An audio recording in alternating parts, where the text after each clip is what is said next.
네, 안녕하십니까 여러분, 알파제입니다. 좋은 하루 보냈을까요? 어제 휴장일이었죠. 총선도 있었고 CPI 발표라던가 각종 이벤트들이 있었습니다. 오늘 또 옵션 만기 효과도 살짝 시장에 있었구나 라고 볼 수도 있었을 텐데요.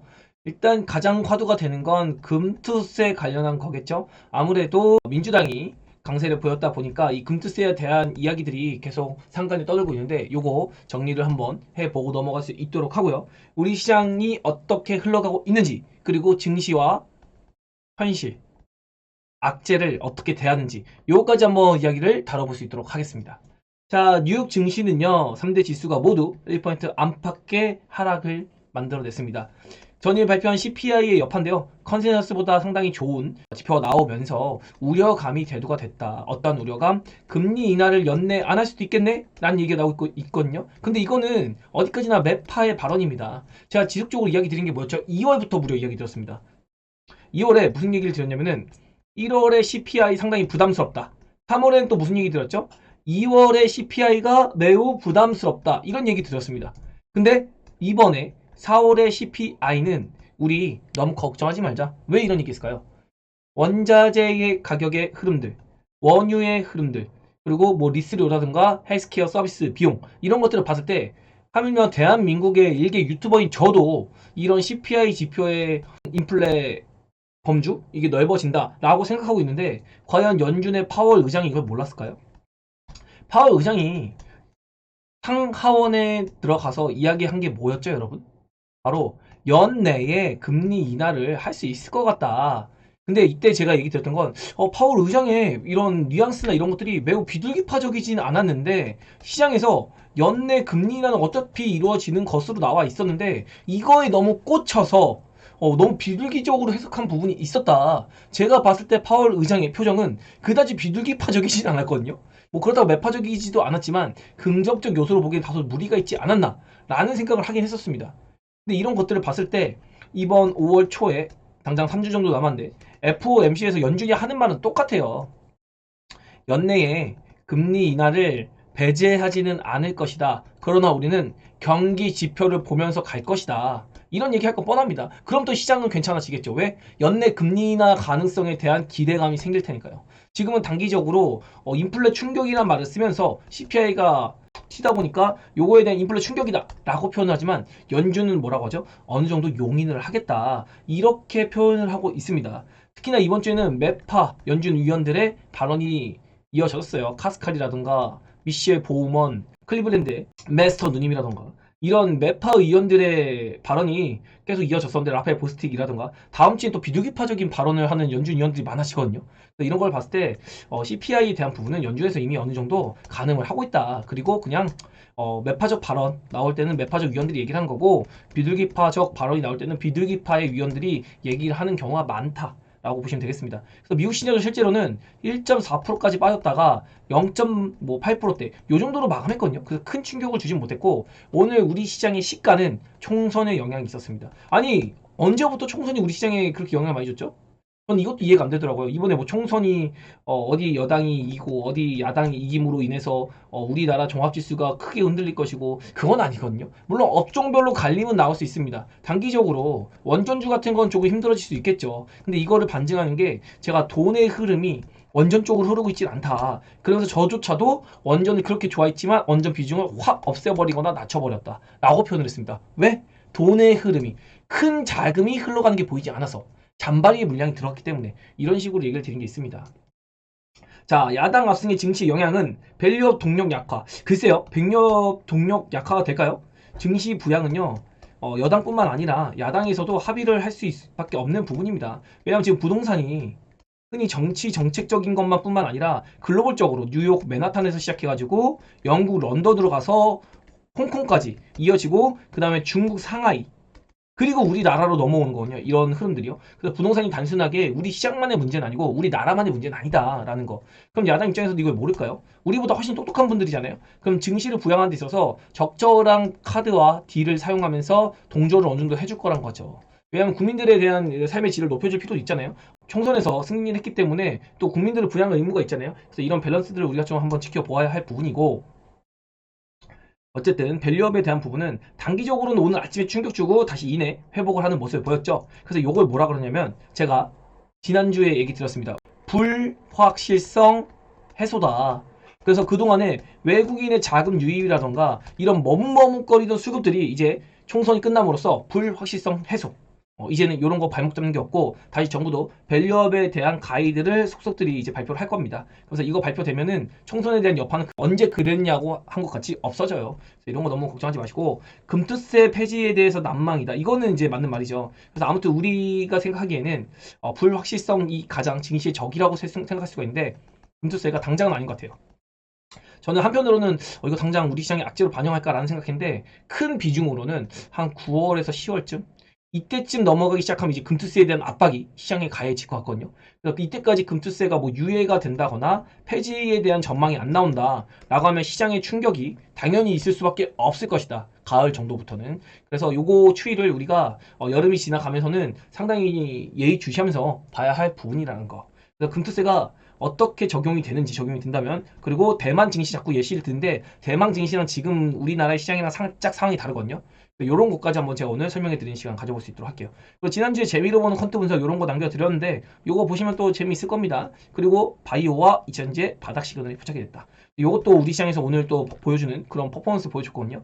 물론 오늘 반도체가 가장 강하긴 했지만은 뭐 요런 업종들도 강세에 보였기 때문에 전반적인 반등장이었다. 그래서 뭐 뉴스의 의미는 이런 것들 그리고 악재라는 개념 자체가 현실에서는 당장 야 이거 큰일 났다 터졌다 라고 하지만 증시에선 이미 알고 있는 내용을 확인하기 때문에 불확실성 제거가 될 수 있다라는 거죠.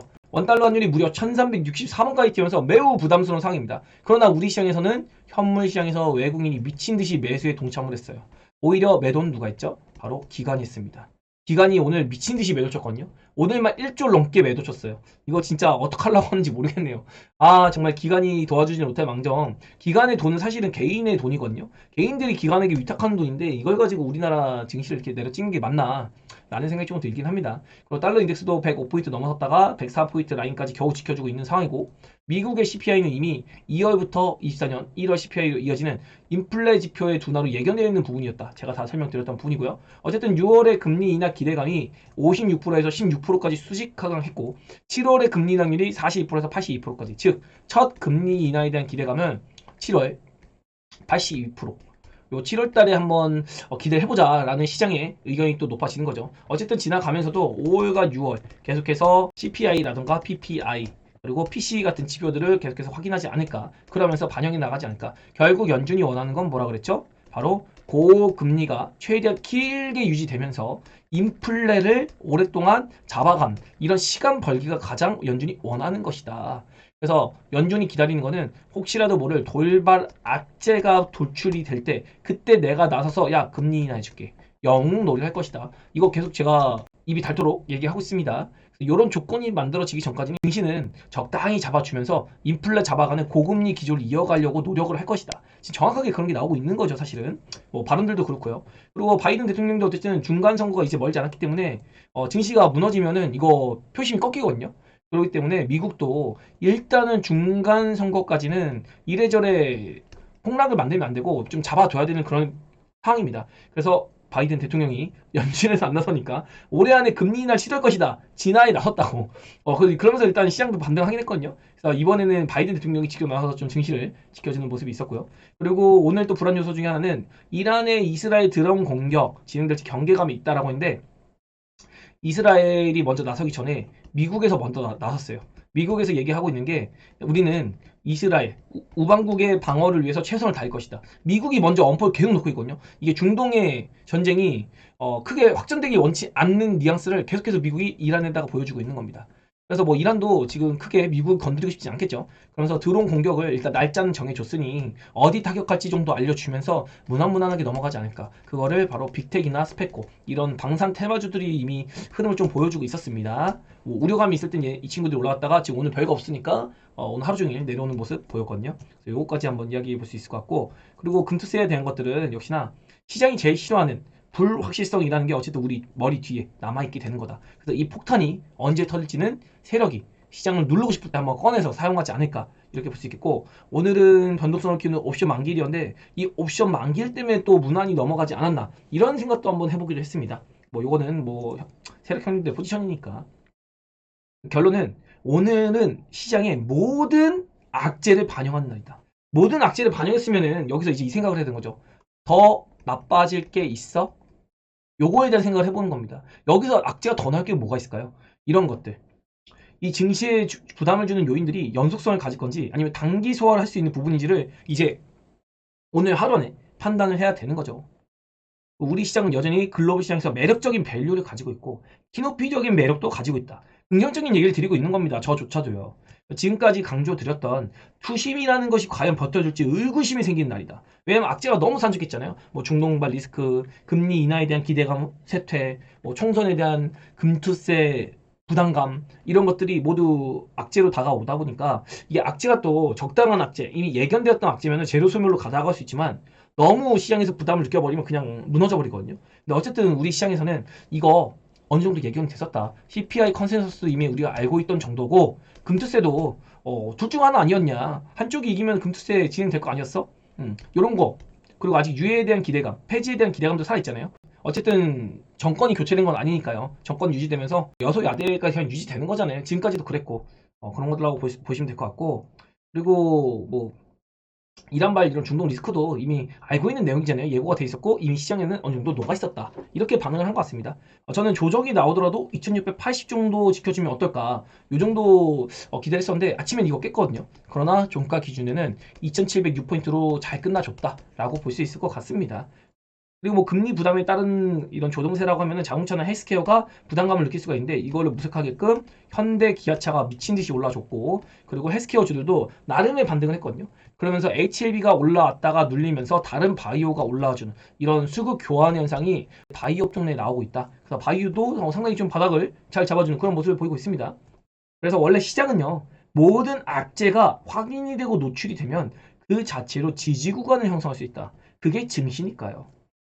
그러나 불확실성이 상존한다면 모든 악재의 노출이 추가 악재에 대한 두려움으로 다가오기 때문에 그 무게를 오늘 느끼는 하루가 되겠습니다. 오늘 아침에 반짝 눌렀다가 이제 무게감에 떨어져 나가는 개인들이 속속들이 나타났죠. 그래놓고 시장을 날래날래 이렇게 올리니까 개인들은 야 이거 반등인가 보다. 지금이라도 탈출해야지. 나 여기서 못 털었는데 라고 하면서 이내 하루 종일 털리는 그런 모습을 보였습니다. 상당히 아쉬운 거죠. 이런 거를 판단하기가 상당히 어려운 거예요. 그런데 저는 어제 미리 이야기 드렸습니다. 우리 배타지 분들에게 투표가 끝난 시간 이후에 남겨드렸는데 왜냐면 저도 이거를 먼저 남겨드리면은 금투세를 반대하자는 어떤 정치적 성향을 보이는 것 같아서 그런 거 보이지 않게 해서 투표가 끝나고 나서 올려드린 거거든요. 총선은 어쨌든 우리 증시에 엄청난 영향을 주지 않는다. 편하게 지켜보시라. 어떠한 여론이 형성되는 거는 의석수를 많이 가져가는 거에 따라서 증시에 뭐 좋다 안 좋다 막 이런 것들을 판단하더라고요. 그런 거 없습니다. 지금 변한 거 없고 우리 시장은 그냥 가는 게 갈 거예요. 결국에 우리 시장은 외국인 노름입니다, 여러분. 그걸 여러분이 꼭 알고 계시는 게 좋을 것 같고요. 금투세 관련해서 이제 간단하게 정리를 해봐 드리려고 하는데요. 지금 예정대로라면은 24년 마감일, 즉 24년 한 12월 30일 마감일 기준의 평가액입니다. 내가 플러스가 되던 마이너스가 되던 이 평가에 내가 1억인데 플러스 20%다 1.2억이 기준이 되고요. 마이너스 20%다 8천만 원이 기준이 됩니다. 이 기준을 토대로 해서 25년부터 5천만 원까지 공제를 해주긴 합니다. 즉 내가 1억일 경우에 평가금이 25년이 돼서 1억 5천만 원까지가 되면은 이 5천만 원을 공제받을 수 있어요. 그런데 이 공제받는 게 원천 징수 형식으로 즉 25년에 5천만 원 수익을 났으면 이 5천만 원에 대한 공제 금액을 26년에 환급을 받는 시스템입니다. 이거를 내가 일러서 지금 예시를 나타냈는데 원천 징수가 어떤 개념이냐면 1,000만 원을 투자했는데 10% 손실을 봤다? 900만 원이 됐어요. 근데 900만 원으로 재투자를 했습니다. 그래서 10% 수익을 봤으면은 990만 원이 돼야 되는데 여기서 990만 원이 아니라 수익금 90만 원에 대한 20%를 세금을 뗍니다. 그래서 내 계좌에는 972만 원이 찍혀요. 즉 내가 먼저 투자를 1,000만 원 가지고 했을 때 10% 손실을 봤다가 다시 10% 수익을 본다고 해도 1,000만 원 가까이 가는 게 아니라 972만 원, 즉 28만 원이 소멸되어 있는 거죠. 그리고 이 18만 원에 대한 것은 26년도에 환급 신청을 해서 돌려받을 수 있습니다. 예를 들어서 25년 1월에 이런 상황이 나왔다고 하면은 약 26년 해서 1년이 넘게 돈이 묶여 있는 거죠. 복리의 효과, 그리고 재투자의 효과, 기간에 대한 기회 비용을 잃어버리게 되는 거예요. 투자자들 한해. 그래서 이런 것들 여러분이 알고 계셔야 될 것 같고 이 공제라는 것도 공제 환급은 신청을 했을 때만 환급 받을 수 있다는 거. 이 제도에 대한 숙지가 조금 필요한 것이고 그리고 예시 두 번째로 내가 1,000만 원을 투자했는데 10%를 먼저 수익을 받습니다. 그럼 1,100만 원이 되겠죠. 10%니까 1,000만 원에 10%. 그럼 원청지수 20%라면 내 계좌에는 1,080만 원이 반영이 됩니다. 근데 1,080만 원으로 재투자를 했는데 마이너스 10%로 손실을 봤어요. 그럼 여기서 10% 손실 보면 얼마죠? 바로 972만 원이 됩니다. 나는 플러스 10% 수익을 냈다가 마이너스 10%로 손실을 봤는데 내 원금 1,000만 원이 아니라 972만 원이 돼 있는 거예요. 그러니까 지금 개인 투자자 입장에서 심리적으로 상당히 부담감을 느낄 수 있는 거죠. 물론 972만 원에서 1년 뒤에 20만 원 공제를 받을 수는 있겠죠. 근데 이거 1년 동안 묶어두면 일단 심리적으로 좀 부담스럽지 않을까요? 네, 그래서 이런 금투세 제도가 이런 식으로 진행이 된다는 거. 그리고 건강보험료도 사업자 기준으로는 1,000만 원. 이거는 현행도 있는 겁니다. 그리고 직장인 기준으로는 2,000만 원. 이 이상 가면은 건강보험료 8%가 이제 부과가 되거든요. 그러면서 요거까지도 제가 표를 한번 준비해 봤는데 이게 이제 금투세로 들어가면은 배당소득세 이런 게 다 합쳐집니다. 합쳐지면서 지금 현행은 사업자 1,000만 원, 직장인 2,000만 원인데 이게 금투세로 다 포함이 된다는 거. 그래서 배당을 받는 분들 2,000만 원 꽉꽉 채워서 나는 배당을 받고 있었다라고 하는 분들은 금투세의 공제액이 3,000만 원 추가되는 거다라고 생각을 하시면 될 것 같아요. 그리고 또 하나 대만의 금투세를 자꾸 비교하시는 분들이 계신데 이거는 대만은 3번 정도 금투세를 추진한 적이 있는데 1989년이 두 번째였거든요. 이때 금투세 도입 후에 40% 증시가 폭락한 적이 있어요. 하지만 이때 대만은 예고 없이 그냥 도입을 해버렸습니다. 정책 추진을 했고 그리고 소득세율도 50%까지. 그러니까 1억을 수익을 봤을 때 5천만 원 세금 내는 거예요. 어마무시한 세금률이죠. 그러면서 증시가 폭락을 했고 이걸 철회했습니다. 그리고 2013년에 재추진해서 법안까지 통과가 됐어요. 그러나 국민의 반대, 국민투표로 반대 의견 반영 후에 철회를 한 상태입니다. 일본 같은 경우는 1989년 이때부터 금투세가 도입이 돼가지고 천천히 엄청 시간을 많이 공들여서 도입이 된 거거든요. 근데 일본도 사실은 엔화 자체가 안전자산의 기축통화국이라고도 볼 수 있습니다. 달러는 당연히 기축통화국이고요. 그러니까 우리랑 상황이 좀 다른 거예요. 일본이랑 영국 이런 데랑은. 이것도 우리가 한번 따져봐야 될 것 같고 또 1989년에 뭐가 있었죠, 여러분?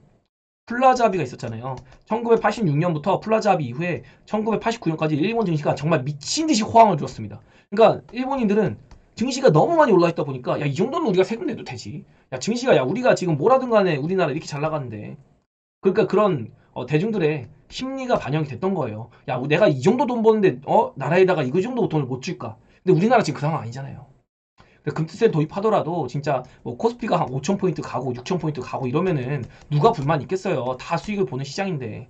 근데 지금 수익도 못 보고 있는데 금투세 도입한다 그러면 개인들이나 투자자들의 반발이 있을 수밖에 없는 거다. 제가 이것도 지난번에 한번 설명을 드려봤는데 대만 증시 8,000포인트였던 지수가 5,000포인트까지 떨어졌다. 근데 우리나라는 뭐 진짜로 요 정도 상황 아니겠지만 그래도 금투세 도입된다. 연말에 20% 정도는 너끈하게 한번 시장 빠질 수 있습니다. 그래서 여러분 요 금투세 도입되는지 한번 면밀하게 봐야 될 것이고 요것도 아마 사업자 기준으로 떠도는 내용이 이렇게 있는데 기존의 배당 이자 소득을 합쳐서 1천만 원이 초과되면 전액을 건보료 부과 대상으로 계산한다.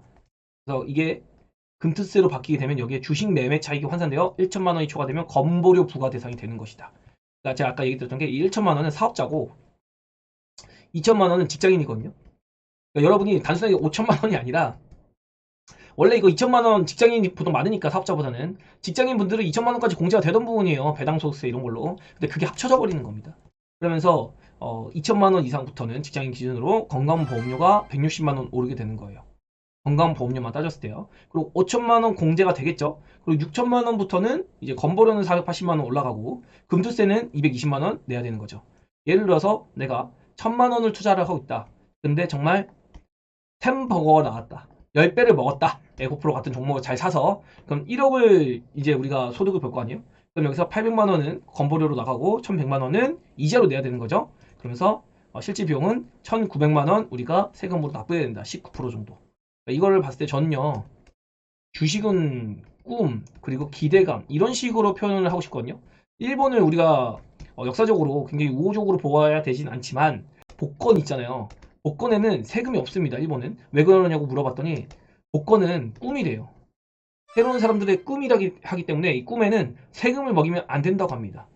우리도 이 주식에 있어서 지금 부동산도 너무 격차가 많이 벌어졌잖아요.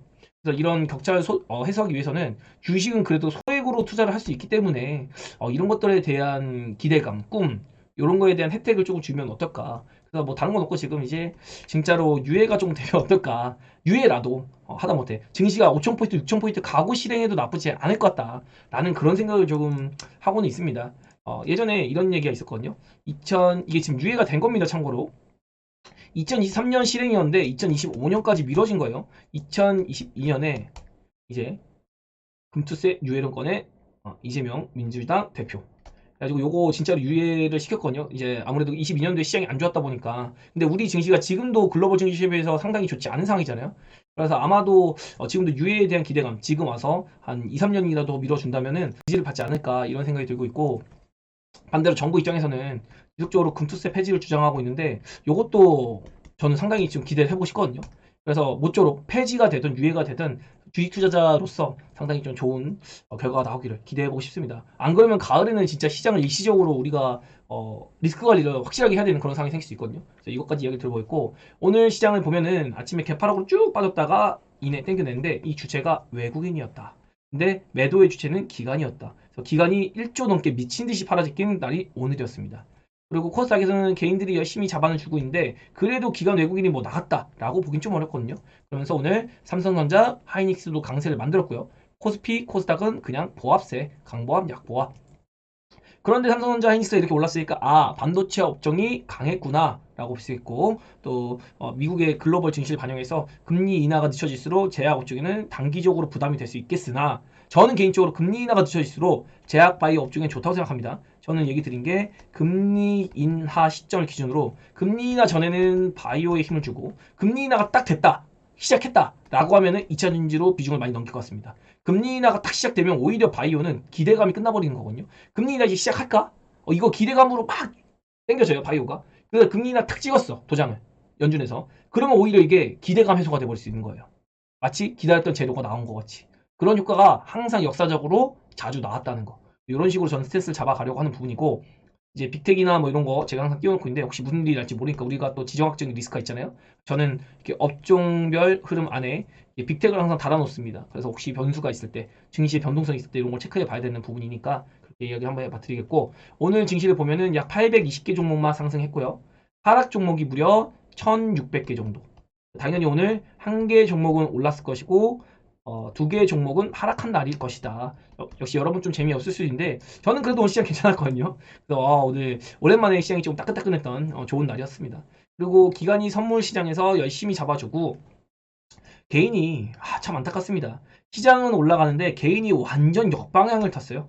개인은 매도세로 해가지고 시장이 빠질 것이다 베팅하고 있고, 외국인이 이거 유도를 했거든요. 아침에 시작하자마자 30분 만에 5천억을 팔았어요. 선물을 거의 5천억, 6천억까지 팔아 제끼면서 시장 찍어 누를 거야. 불안하지. 종합지수는 땡겨지지만 야, 외국인 내가 메이저인데 시장 누를 거야. 너네 개인들 괜찮겠니? 하면서 결국에 외국인이 반등을 한번 하지만 개인들은 이내 하방으로 이끌려 나오는 모습. 그러면서 오늘 선물 투자나 파생시장 투자를 했으면은 무조건 손실 보는 날이었다, 개인 투자자는. 그래서 이런 것도 유도했고, 외국인은 딱히 시세에 대한 흐름을 관여하고 싶진 않았다, 이 눈으로 보입니다. 그리고 콜에서 차익을 열심히 해줬죠, 오늘 옵션만길. 그리고 새로운 콜을 새로 만들어내면서 요거에 주목을 해야 됩니다. 마지막에 100억이나 콜을 사줬거든요. 그래서 상당히 파생시장 흐름으로도 외국인이 아직도 강세를 한번 보고 싶어 하는구나. 심지어 환율이 1364원까지 올라서 환차 손이 생길 수도 있는데, 또 지금 차익실현을 한다면 환차 이까지 볼 수 있거든요. 상당히 큰 비율입니다. 그런데도 불구하고 뒤도 안 돌아보고 매수를 가지고 있어요. 오늘 1조 매수했습니다. 시장이 부러질 시장 아니라는 거. 일단 2800에서 2850 여기까지 보고 깊게 가면 2900까지도 저는 한번 기대해 보고 싶습니다. 이대로 쭉쭉쭉 뽑아내면서요. 그래서 요거까지 한번 이야기 들어보겠고, 매크로 지표 보면은 증시의 우호 자산인 위험 자산이죠. 바로 투기가 꺾이지 않았다는 거. 투심이 꺾이지 않았다. 금리 인하 괜찮다. 유동성이 없어도 위험자산 선호 심리는 살아있다. 비트코인이 1억 이상 넘겨주는 상태고요. 유가도 딱히 중동발 리스크에 아직은 반응을 하지 않는 모습이고, 또 500만 배럴 이상 원유 재고 증가가 됐다고 합니다. WTI 원유가. 그래서 이것도 아마 유가를 상승 제한하는 그런 요소로 작용하지 않았나. 다만 불안한 건 미국의 국채 수익률이 4.5%다. 요거 아마 단기채가 5% 이상 넘어가면 이것도 상당히 부담이 될 수 있는데, 요거 오늘 밤에 PPI 지표가 발표가 됩니다, 미국에서. 요거에 따라 이제 시장 방향성이 다시 한번 잡힐 수 있다는 거. 여기까지 한번 이야기 드려보겠고요. 그리고 원 달러 환율은 뭐 1365원 상당히 부담스럽습니다. 그리고 달러 인덱스도 다시 한번 105포인트 이상 올라가는 불안감을 조성하고 있죠. 그리고 러셀 2000이 역시 빠지면서 시장의 중소형주에는 더 이 금리 인하에 대한 스트레스가 압박감으로 다가온다라고 이야기를 들어볼 수 있을 것 같고, 이게 올해 우리 시장의 추인데요. 외국인이 정말 미친 듯이 사고 있습니다. 올해 내내 20조. 쉬지도 않고 계속 매수를 하고 있어요. 증시가 빠질 때도 외국인은 별로 안 팔아지킵니다. 증시가 빠질 때도 외국인은 받아주기만 해요. 이번에도 눌릴 때 외국인은 사기만 합니다. 그런데 정작 매도라는 건 개인 투자자죠. 그리고 요즘 3월 말에서 4월 초에 제가 기관이 뭐라고 했다고 했죠? 바로 1분기에 수익 확정을 지어놓고 2분기에 리밸런싱을 할 것이다. 리밸런싱 과정에서 주식을 원하는 것들을 싸게 사고 싶어 한다라고 했습니다. 그래서 지금도 매도를 치고 있네요. 열심히. 기간이 돌려주면 어느 순간 증시는요, 각도 자체를 이런 식으로 땅땅땅 쳐주면서 올라가는 시장이 열릴 것 같습니다. 그러면서 외국인과 기관이 공만 상승한다면 개인은 당연히 매도세로 일관을 하겠죠. 특히나 지금 개인들한테 불안감을 많이 조성하고 있기 때문에 시장 우리가 역으로 여러분 주위에서 증시 망했다, 주식하면 안 된다, 국내장 하면 안 된다 라는 얘기가 들을수록 우리 국내장 해야 된다는 거. 제가 항상 얘기 드리죠. 호수를 따라가세요, 여러분. 다수의 투자자가 겁먹고 무서워하고 공포에 질려하고 국내 시장 안 되고 이젠 해외에 가야 된다 라고 할 때 그때 남아있으세요, 여러분. 주위에서 누군가 그럴 겁니다. 야, 너 주식하지? 너 잘하지? 야, 요즘 뭐가 좋아? 라고 물어보면 그때부터 의심해야 돼요. 야, 이거 시장 꼭 찍었나? 예전에 일례로 저 주위의 지인 중에 정말 가까운 지인인데 주식을 절대 안 하시는 분이거든요. 정말 안전하게만 하시는 분인데 갑자기 저한테 와서 차 바이오 어때? 나도 조금 사볼까? 라는 말을 하더라고요. 근데 그리고 나서 2주일 뒤에 꼭지 나왔습니다. 시장 자체 꼭지. 항상 안 하던 사람들이 나선다고 할 땐 여러분 꼭 의심하시기를. 다수보단 소수가 이기는 게 어디다? 증시다. 이렇게 얘기를 한번 정리해 볼 수 있도록 하겠습니다. 자, 그리고 오늘 전광판 보면은 아침엔 전부 다 뭐 난리 났었어요. 그리고 지금 보면 빨간 느낌이 강한데 사실은 하락 종목이 더 많죠. 그래서 반도체 종목들이 상당히 강세 보였고, 특히나 삼성 밸류체인들, HBM이 강세 보인 것도 맞는데 삼성 밸류체인 갖고 있는 종목들이 오늘 상당히 강세 보였거든요. 뭐 하나마이크론, 동시세미케, 하나머티, 워닝 IPS, 유진테크, PSK, 뭐 KCT 이런 종목들 아까 좀 많이 눈에 띄었는데 지금은 좀 많이 눌리긴 했네요. 그리고 액침 냉각 관련해서 K엔솔, 유니셈 이런 후발주까지 GST가 대장인데 이렇게 HBM 관련주 다 올라와줬고, KNJ도 삼성발이 좀 심하죠. 오션 브릿지, 사이맥스 다. 그래서 오늘은 삼성발 종목들 뭐 테크윙이라던가 하남지대 이런 종목들이 오늘 반도체 업종에서 그나마 강세를 만들면서 많이 땡겨줬거든요. 뭐 LTPC도 마찬가지고요. 그리고 눈에 띈 거는 LG 에너지 솔루션, 포스코 퓨처엠, 그리고 포스코홀딩스. 이런 종목들 보면 2차전지 바닥이 나오는 게 아닌가? 이런 의심이 되거든요. 제가 포스코 그룹에서 힌트를 얻고 LG 그룹에서 확신을 받자라고 했는데 아직 LG 화학까지만 한번 돌려주는 흐름이 나온다? 그러면 2차전지도 이제 바닥은 확실하게 좀 찍힌 것 같다. 다만 바닥이 찍히고 바로 올라가는 게 아니라 바닥을 상당히 씌워주다가 어느 순간 기점을 통해서 올라갈 건데 요게 어디까지 이어질지 모르겠으나 제가 보기엔 2분기 내일 것 같습니다. 2분기 내에 2차전지가 비로소 바닥을 찍고 돌리는 흐름이 나올 것 같아요. 이 얘기 계속 드리고 있는 부분이고, HLB나 알테오 오젠이 올라와서 버티기만 한다고 하면 됐어요. 눌렸다가 지금 올라와서 HLB가 아침에는 올라가다가 오후에 이렇게 뱉어내는데 중간에 다른 개별주들, 개별 바이오들이 갑자기 여기서 이렇게 쉬고 있다가 HLB가 빠지기 시작하고 올라오기 시작했거든요. 근데 요즘 들어서 이 현상이 굉장히 많아지고 있어요, 여러분. HLB가 일단 버텨줘요. 야, 바이오 괜찮아, 안 죽어. 그러면서 실제로 오늘 시장이 아침에 빠졌을 때 바이오가 잘 버텨줬거든요. HLB 덕입니다, 그게. 그리고 HLB가 뱉으면서 이제 야, 후발주도 올라오면서 이렇게 수급 교환이 일어나면서 어떤 종목들의 수급이 붙었는지 여러분이 한번 면밀하게 보시면은 굉장히 큰 도움이 되지 않을까. 그러면서 바이오 여러분 살아 있습니다. 금리 인하 결국 한다라는 게 중요한 거예요. 금리 인상 안 한다잖아요. 그게 중요한 겁니다. 단기적 흐름에 너무 휘둘리지 마시라. 그리고 2차 전지도 슬슬 입질 오고 있다고 얘기 드렸고요. 반도체가 그나마 낙폭이 많았다가 반등한 거기 때문에 저 반도체 차트 여러분들이 한번 딱 찍어보면 이런 겁니다. 반도체가 쉬다가 낸드 관련주 딱 올랐다가 지금 이런 식으로 돼 있거든요. 여기 올라와 있어요, 여러분.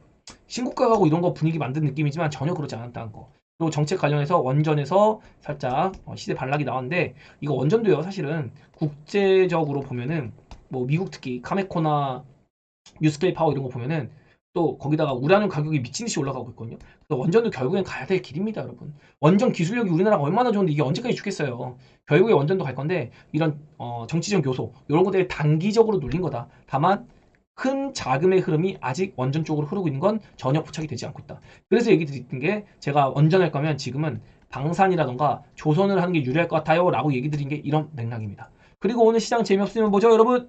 시장이 재미없으면 당연히 보톡스 필러 의료 미용기기 이쪽에서 재미를 찾아봐야겠죠.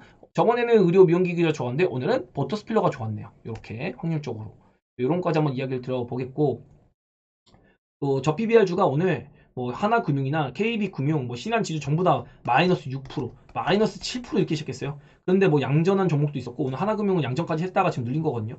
그리고 KB금융, 신한지주도 거의 1%대까지 완벽하게 저 PBR주가 죽지 않았다라는 모습을 보인 겁니다. 그걸 이렇게 양봉으로 보는 거예요.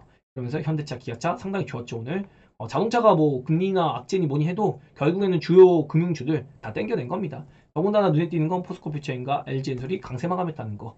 이것도 눈에 띄고 그 이하에 있는 코스피 하위 종목들이 조금 쉬어가는 모습 보였는데 이거 아마 매물소가 잘할 것 같습니다. 제가 보기에는 너무 부담감 느낄 필요는 없을 것 같다. 시장에 대해서 지금 모든 업종이 상당히 개별적으로 매력을 다 갖고 있으니 개별 반등장이 나오면서 종목에 조금 집중을 하자. 그러면서 어느 순간 2차 전지가 될지 바이오가 될지 모르겠으나 부각을 받는 시즌이 한 번쯤은 올 수가 있을 것이다. 그래서 요거까지 한번 정합한 보면서 이야기를 들어보겠고요. 그리고 코스닥 지수를 본다고 하면은 제약 업종도 결국에는 이 걸리는 자리가 있다고 했잖아요. 여기를 오늘 아침에도 이탈해 주지는 않았어요. 이거 긴 흐름에서 보면은 여기가 엄청난 지지 구간이거든요. 지금까지 하락을 만들고 22년부터 걸리던 자리, 걸리던 자리, 걸리던 자리, 또 걸리던 자리, 걸리던 자리. 그리고 지금 지지받는 거기 때문에 여기가 상당히 두터운 지지 구간을 형성하고 있는 자리입니다, 여러분. 요거 깨지는 거는 우리가 좀 상상하기 힘들 것 같고 또 61선까지 받쳐주고 있잖아요.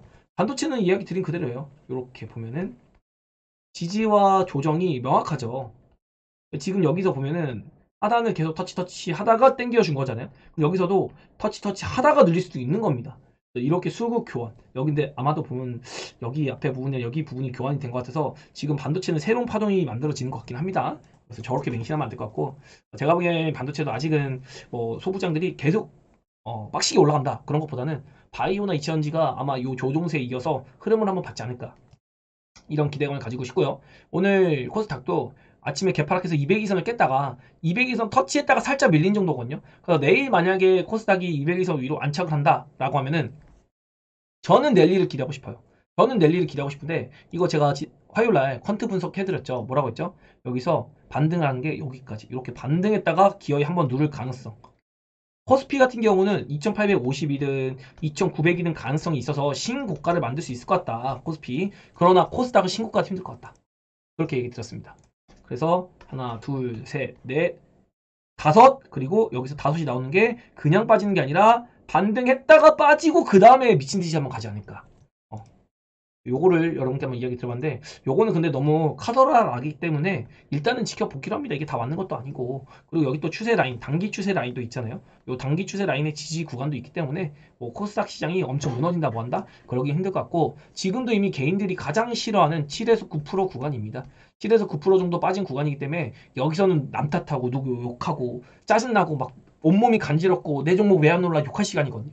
여기서 더 빠져버리면 이제 포기합니다.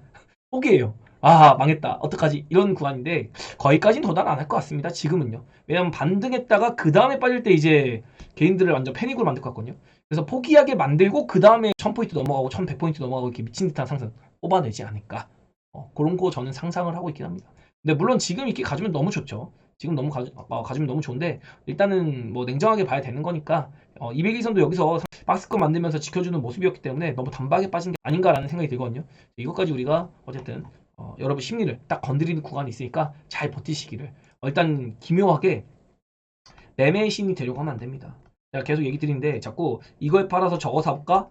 안 돼요. 답 없습니다, 여러분. 여러분이 지금 내가 보유하고 있는 이유 이거를 꼭 생각해 보셔서 좋은 종목 그냥 기다리셔야 된다. 그리고 퀀트 분석적으로 얘기 드렸던 거 이렇게 와가지고 지금 눌리고 있는데, 지금 한편으로 지금 생각이 드는 게 일단 요 구간인 것 같긴 하거든요. 지금 이거 퀀트 분석은 저랑 이어서 제 영상을 계속 보신 분들 정도만 아시겠죠? 요 구간이 나오는데 이게 아마 여기 같거든요.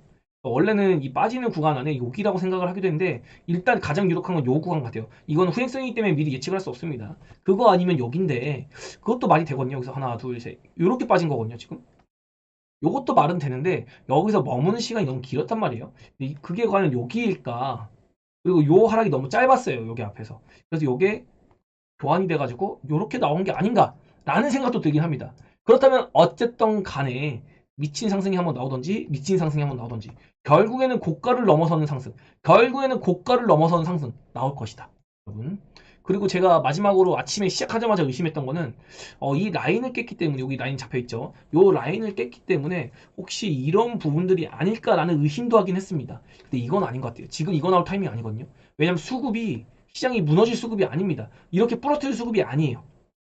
적어도 힌트는 줄 거거든요. 그리고 명확한 건 신고가를 만든 다음에 뿌렸단 말이에요. 이게 굉장한 포인트거든요. 여기서는 신고가를 만들었다? 라고 보긴 좀 어려워요.